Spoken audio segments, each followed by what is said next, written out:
communication, marketing, recrutement. Vos besoins ont des solutions vidéo avec Décideur TV, le studio. Bonjour à tous et bienvenue dans ce nouveau Duplex Bourse. Nous sommes le mardi 3 décembre 2013 et comme d'habitude, on se connecte avec la salle des marchés de Bourse Direct et notre expert Thomas Monsaint-Jean. Bonjour Thomas. Bonjour Clémentine. Alors ce matin, le marché parisien accuse une réelle baisse. Est-ce que vous pouvez nous expliquer pourquoi ? Alors, baisse du marché parisien, on avait ouvert quasiment stable, mais rapidement le marché a viré au rouge. Les bourses asiatiques ce matin étaient plutôt fébriles sur fond de spéculation d'une possible retrait des mesures de soutien de la Fed.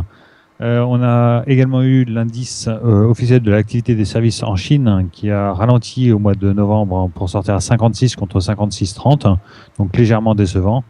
Et puis les grands rendez-vous de la semaine avec la BCE et la Banque d'Angleterre jeudi et les chiffres de l'emploi aux US vendredi. Donc ce sont les grands rendez-vous macroéconomiques.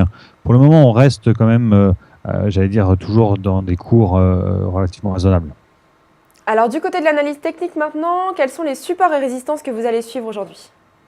Alors, on a buté sur 4305, une nouvelle fois. On reste dans le même canal. Les premières résistances au-delà sont à 4330, 4340. Pour ce qui est des supports, on a cassé 4260, ce qui a accéléré un petit peu la baisse du marché.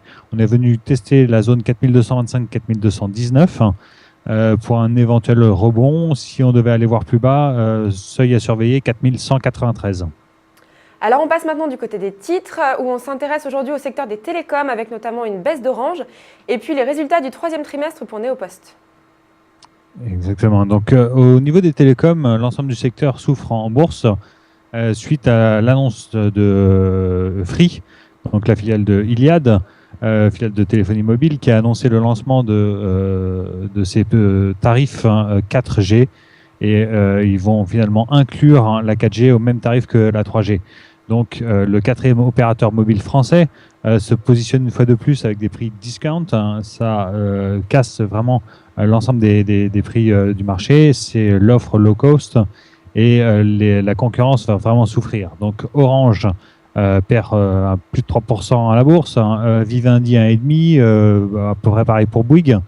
En fait, les opérateurs historiques espéraient profiter de cette quatrième technologie et de cette nouvelle technologie dans la téléphonie mobile pour restaurer leur marge. Ça ne devrait pas être le cas avec l'offre de Free, puisqu'ils vont être obligés de s'aligner ou en tous les cas de baisser leur marge pour ne pas trop subir la concurrence. Neopost a annoncé ses résultats du quatrième trimestre. C'est vraiment parfaitement conforme aux attentes du PDG. Le PDG donc confirmé une croissance du chiffre d'affaires de plus de 5%, dont 2,7% d'organique, avec une marge opérationnelle de plus de 25%.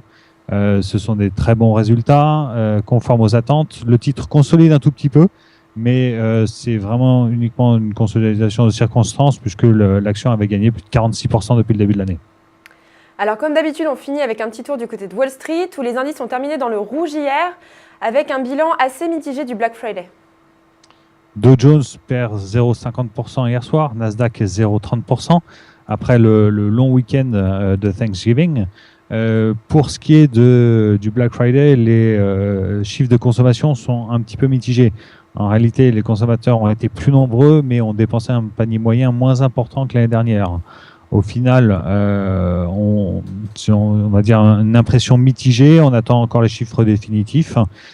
Pour ce qui est de l'ISM manufacturier qui est ressorti hier aux États-Unis, pour le mois de novembre, il a été meilleur qu'attendu.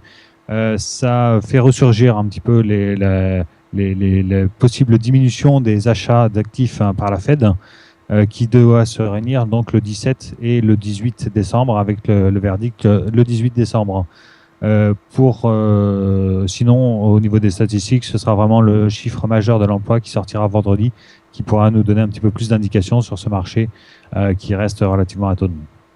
Donc on l'a bien compris, une fin de semaine assez chargée. Merci beaucoup Thomas pour toutes ces précisions. On se retrouve demain pour un nouveau Duplex. Et en attendant, très bonne séance à tous. À demain.